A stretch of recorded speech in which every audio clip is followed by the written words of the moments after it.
বেগানা নারীর দিকে তাকায় নাই। আল্লাহর পয়গম্বর যেইভাবে হাঁটছেন, যেইভাবে চোখ দিয়া তাকাইছেন, ঠিক তো এইরকম ভাবে আল্লাহর পয়গম্বরের তরিকা অনুযায়ী আমাদেরকে হাঁটতে হবে। এইরকম ভাবে আমরা যদি নিজের জীবনটাকে সুন্দরভাবে চালাইতে পারি ও মুসলমান, তাহলে আমরা আল্লাহর পেয়ারা বান্দা হয়ে যাইতে পারবো। শাইতানির রাজিম। বিসমিল্লাহির রাহমানির রাহিম। قل إن كنتم تحبون الله فاتبعوني يحببكم الله ويغفر لكم ذنوبكم والله غفور رحيم. آمنت بالله صدق الله المولانا العظيم وصدق رسوله النبي الكريم ونحن على ذلك لمن الشاهدين والشاكرين والحمد لله رب العالمين. قال النبي صلى الله عليه وسلم: لا يؤمن أحدكم حتى أكون أحب إليه من والده وولده والناس أجمعين، أو كما قال عليه الصلاة والسلام. إن الله وملائكته يصلون على النبي يا أيها الذين آمنوا صلوا عليه وسلموا تسليما. সবাই মোহাব্বতের সহিত দরুদ ইব্রাহিম পাঠ করে اللهم صل على محمد وعلى آل محمد كما صليت على إبراهيم وعلى آل إبراهيم إنك حميد مجيد. اللهم بارك على محمد وعلى آل محمد كما باركت على إبراهيم وعلى آل إبراهيم إنك حميد مجيد. بلغ العلا بكماله كشف الدجى بجماله حسنت جميع خصاله صلوا عليه وآله. ونبي من رحمات ونبي من رحمات لقب पाने वाला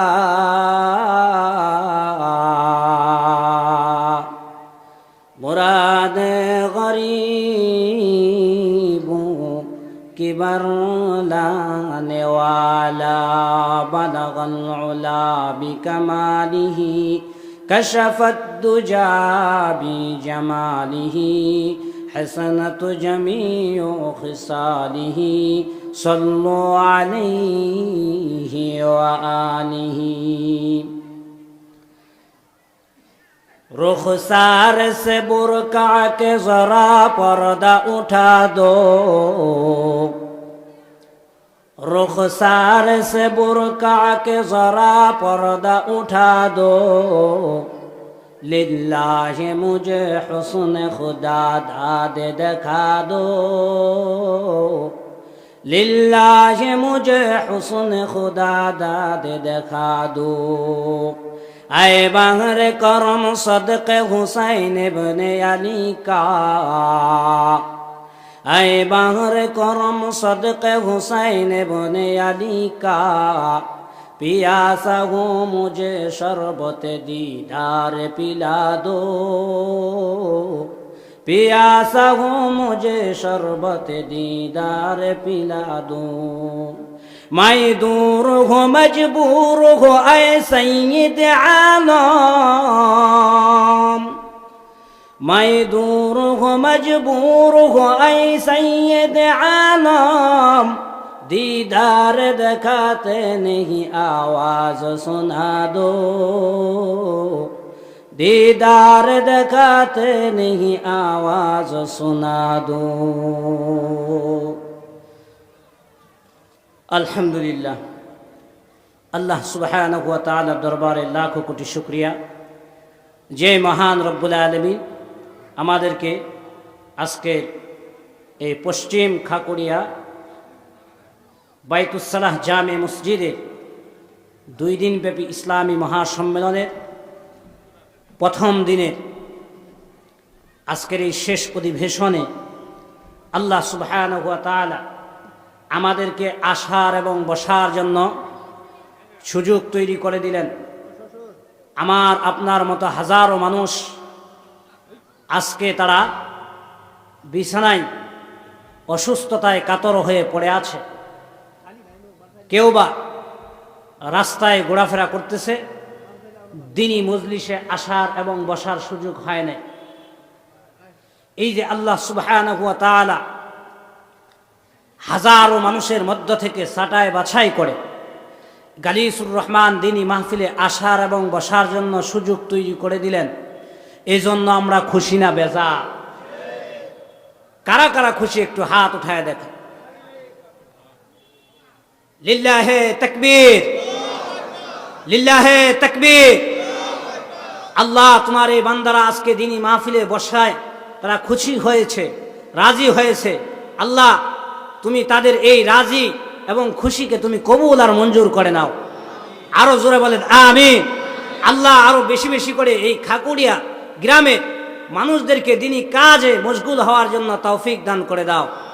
আল্লাহ আমাদের সবাইকে দ্বীনের জন্য কবুল করেন, সকলেই বলুন আমিন। এই যে আমরা এখানে বসতে পারলাম, এটা আল্লাহ তাআলার বড় কি নেয়ামত, বড় কি নেয়ামত। এই জন্য শুকরিয়া আদায় করার দরকার না? এই জন্য একবার কালিমাতুশ শুকর আদায় করি, বলি আলহামদুলিল্লাহ। আরো জোরে বলি আলহামদুলিল্লাহ। লক্ষ কোটি দরুদ ও সালাম বর্ষিত হোক আকায়ে নামদার তাজেদার মদিনা আহমদ মুস্তাফা মুহাম্মদ মুস্তাফা সরকার দু জাহান সৈয়দুল মুরসালিন খাতামান নবিয়্যিন নবী আকরাম জনাবে মুহাম্মদুর রাসূলুল্লাহ সাল্লাল্লাহু আলাইহি ওয়াসাল্লামের প্রতি সকলেই বলি সাল্লাল্লাহু আলাইহি ওয়াসাল্লাম। আরো জোরে বলি সাল্লাল্লাহু আলাইহি ওয়াসাল্লাম। যারা মাঝখানে জায়গাগুলি ফাঁকা করে বসে আছি, একটু জিকিরের সহিত আমরা সামনে দিকে আগায় আসি এবং খালি জায়গাগুলি পুরা করে বসি।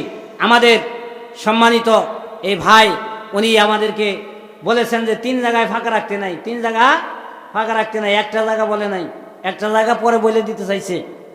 শেষে শুনে নিয়ে যায়েন, তখন যায় বাড়িতে যায় ঘুমাবেন, ফাঁকা রাখায় ঘুমাবেন না। যারা বুঝার তারা কি রাখছে, বুঝে ফেলছে। তাহলে একটু জিকিরের সহিত আমরা আগে আসি। লা ইলাহা ইল্লাল্লাহ, লা ইলাহা ইল্লাল্লাহ। আগে আসেন। লা ইলাহা ইল্লাল্লাহ, লা ইলাহা ইল্লাল্লাহ, লা ইলাহা ইল্লাল্লাহ, লা ইলাহা ইল্লাল্লাহ। নূরে ইরফা, নূরে ইরফা কুন আতা'আযুল জালাল, নূরে ইরফা কুন আতা'আযুল জালাল। আজ শরাবে ইশক তু কুন মুস্তাহাল, লা ইলাহা ইল্লাল্লাহ। জোরে লা ইলাহা ইল্লাল্লাহ, আরো লা ইলাহা ইল্লাল্লাহ। আল্লাহর নাম নিতে ভালো লাগে না? জিকির করতে ভালো লাগে না? জিকির কারা করে? যারা মুমিন তারাই জিকির করে, যারা মুমিন নয় তারা কি করে না? আল্লাহর জিকির করে না। এই জন্য আমরা যারা মুমিন, নিজেদেরকে মুমিন বলে দাবি করি, অবশ্যই আমরা আল্লাহ তাআলা জিকির করি। লা ইলাহা ইল্লাল্লাহ, লা ইলাহা ইল্লাল্লাহ। বাড়ি বাড়ি কর বান্দা, বাড়ি বাড়ি কর বান্দা, এবারি তো তোমার নয়,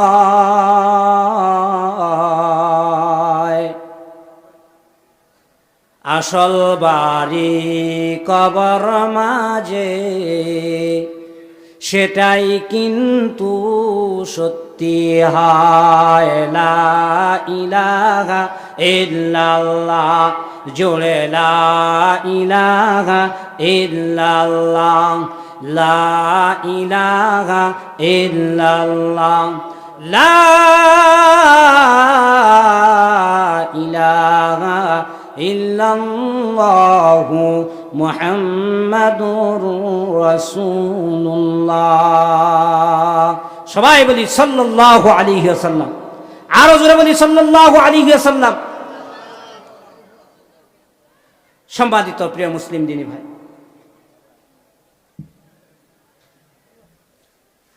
আজকে এই গালিসুর রহমানের আমরা যারা বসতে পেরেছি, আমরা সবাই ভাগ্যবান।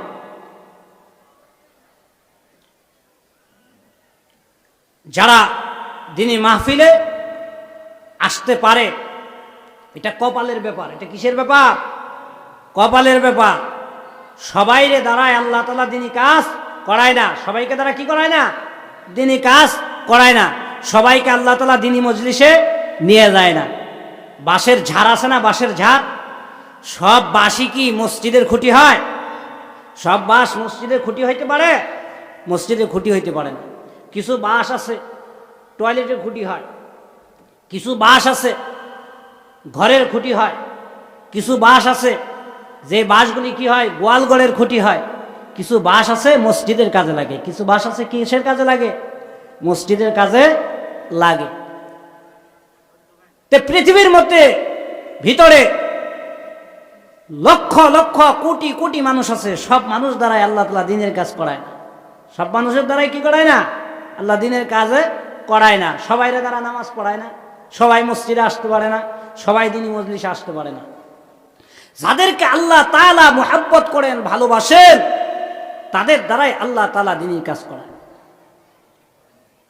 এই জন্য শুকরিয়া আদায় করা দরকার, দ্বীনি মজলিসে বেশি বেশি আসা দরকার। তা আল্লাহ তাআলা আমাদেরকে তৌফিক দান করেছেন।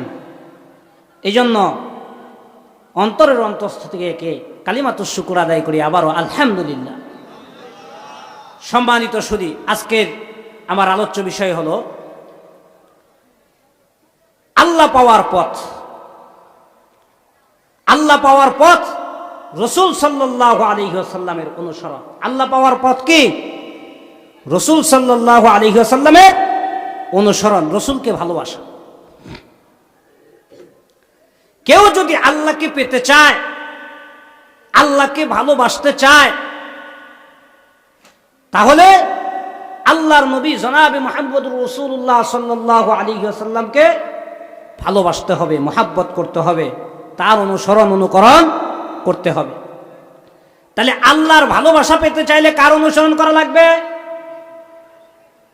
জবান খুলে বলেন, কার অনুসরণ করা লাগবে? জনাবে মুহাম্মদুর রাসূলুল্লাহ সাল্লাল্লাহু আলাইহি ওয়াসাল্লামের অনুসরণ অনুকরণ করা লাগবে। সেই কথাটি কুরআনুল কারীমের ভিতরে আল্লাহ সুবহানাহু ওয়া তাআলা বলেন, সেটা আমি আমার খুতবার ভিতরে পাঠ করেছি।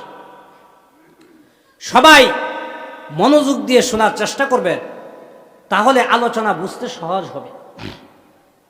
আর যদি মনোযোগ দিয়ে না শুনেন, এদিক সেদিকে তাকান, তাহলে আলোচনা বুঝে আসবে না। শেষে বলবেন, কি আলোচনা করে গেল হুজুর, আমি তো কিছুই বুঝলাম না।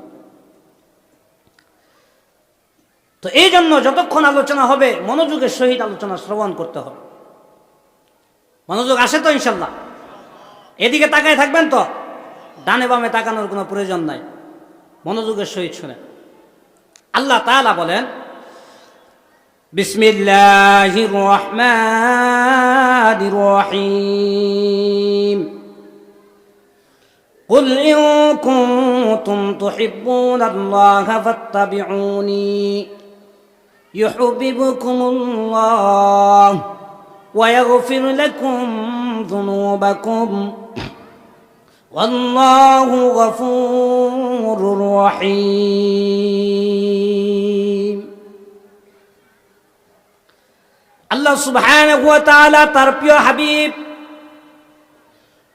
জনাবে মুহাম্মদুর রাসূলুল্লাহ সাল্লাল্লাহু আলাইহি ওয়াসাল্লামকে বলতেছেন, ওগো আমার হাবিব,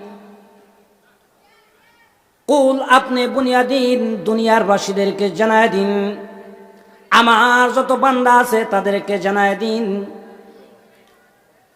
ইন কুনতুম তুহিব্বুনাল্লাহ, যদি তোমরা আমি আল্লাহ তাআলাকে ভালোবাসতে চাও, আমার প্রভুকে ভালোবাসতে চাও, তোমাদের প্রভুকে ভালোবাসতে চাও, ফাত্তাবিউনি, তাহলে আমি পয়গম্বর মুহাম্মদুর রাসূলুল্লাহ সাল্লাল্লাহু আলাইহি ওয়াসাল্লামের অনুকরণ করো।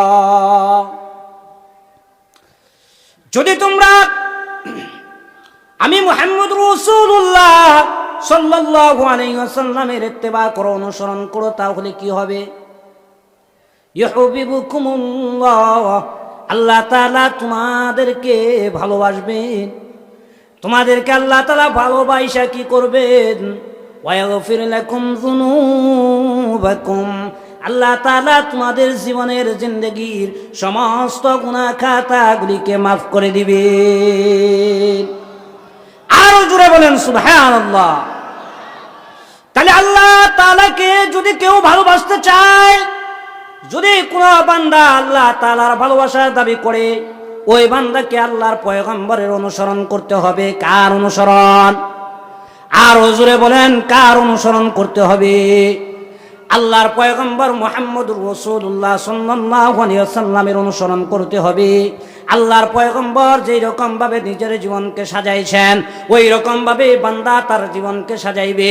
আল্লাহর পয়গম্বরের গায়ের ভিতরে যে জামা আছে, সুন্নতি জামা, বান্দা তোমার গায়ের ভিতরে উঠাইতে হবে। আল্লাহর পয়গম্বরকে যদি ভালোবাসতে চাও, আল্লাহকে যদি ভালোবাসতে চাও, তাহলে আল্লাহর পয়গম্বর নিজের দাড়িটাকে যেই রকম ভাবে লম্বা করেছেন, ওই রকম ভাবে নিজের দাড়িটাকে লম্বা করতে হবে। আল্লাহর পয়গম্বর যেইভাবে খানা খাইছেন, ওই রকম ভাবে সুন্নত তরিকায় খানা খাইতে হবে। আল্লাহর পয়গম্বর যেই রকম ভাবে ঘুমাইছেন, ওই রকম ভাবে ঘুমাইতে হবে। আল্লাহর পয়গম্বর জনাবে মুহাম্মদুর রাসূলুল্লাহ সাল্লাল্লাহু আলাইহি ওয়াসাল্লাম রাস্তা দিয়ে যেই রকম ভাবে হাঁটছেন, এদিকে সেদিকে তাকান নাই। ঠিক না বেঠে? ঠিক না বেঠে? আরো জোরে বলেন, ঠিক না বেঠে? তাহলে আল্লাহর পয়গম্বরের প্রিয় হইতে চাইলে কি করতে হবে? আল্লাহর নবীর সুন্নত অনুযায়ী চলতে হবে। সাহাবায়ে কেরাম আল্লাহর নবী যেই রকম ভাবে চলেছেন, সেইভাবেই চলেছেন।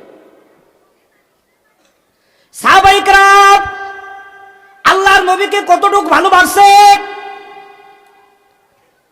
আল্লাহর নবীকে নিজের জানের চাইতে আল্লাহর পয়গম্বরকে সাহাবায়ে কেরাম ভালোবাসে। এটা কি বিশ্বাস হয় কি হয় না? হয় কি হয় না? উহুদের প্রান্তরের দিকে তাকায় দেখেন, সাহাবায়ে কেরাম নিজের জান দিয়ে আল্লাহর পয়গম্বরকে ভালোবাসে। আল্লাহর পয়গম্বর যুদ্ধের ময়দানে গেছেন, কাফেররা আক্রমণ করবে, এই জন্য দেখা গেছে সাহাবায়ে কেরাম তাদের নিজের সন্তানকে আল্লাহর পয়গম্বরের কাছে আইনা দিয়া বলতেছে, ও আল্লাহর পয়গম্বর, যুদ্ধের ময়দানে যাইতেছেন, ও আল্লাহর পয়গম্বর, এই যে নেন, আমার ছোট একটা বাচ্চা আছে, আমার স্বামী নাই, আমার স্বামীও শহীদ হয়ে গেছে, আমার বড় কোনো বাচ্চা নাই, বড় কোনো সন্তান নাই যে আপনার সাথে যুদ্ধের ময়দানে যাবে। ও আল্লাহর পয়গম্বর, আপনি কে সহযোগিতা করবে এরকম কোন সন্তান আমার নাই। এই যে আমার একটা ছোট বাচ্চা আছে, এই বাচ্চাটা নিয়ে আপনি যুদ্ধের ময়দানে যান। ও আল্লাহর পয়গম্বর, আমার এই সন্তানটা আপনার কাজে আসবে।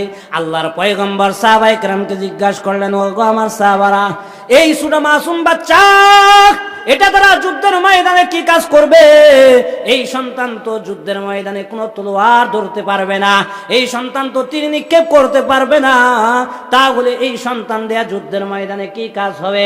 আল্লাহর পয়গম্বরের এই প্রশ্নের জবাবে আল্লাহর বান্দা ডাক দেয়া বলে, ও আল্লাহর পয়গম্বর, যুদ্ধের ময়দানে এই সন্তানটি যদিও তলোয়ার হাতে না নিতে পারে, যে কাফেরদের বিরুদ্ধে অস্ত্র হাতে না নিতে পারে, ও আল্লাহর পয়গম্বর, এই বাচ্চাটা যদিও তীর নিক্ষেপ করতে না পারে, কিন্তু কাফেররা যখন ওই যে আপনার দিকে তীর নিক্ষেপ করবে, আপনার দিকে যখন বললাম নিক্ষেপ করবে, এই বাচ্চাটাকে আপনি দাল স্বরূপ আপনি আপনার সামনে ধরে রাখতে পারবেন, যার দ্বারা আমার সন্তানের গায়ে তীর আইসা লাগে যাবে, আর আপনি আমার পেয়ারা হাবিব, আপনি ওই কাফের মুশরিকদের তীরের আঘাত থেকে নিজের জীবনটাকে বাঁচাইতে পারবেন।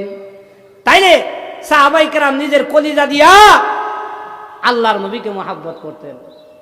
নিজের কলিজা দিয়ে কি করতেন? আল্লাহর নবীকে মুহাব্বত করতেন, আল্লাহর পয়গম্বরকে ভালোবাসতেন। আর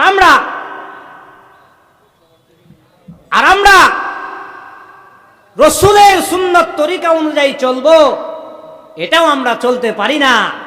না জানি মানুষে কি বলবে, না জানি মানুষে এদিকে তাকান, না জানি মানুষে কি বলবে। এই জন্য আমরা কি করতে পারি না? রাসূলের সুন্নাত তরিকা অনুযায়ী চলতে পারি না, নিজের মুখের ভিতরে দাড়িটা রাখতে পারি না। ঠিক না বেঠিক? ঠিক না বেঠিক? আরো জোরে বলেন না, ভয় পাইতেছেন? তাহলে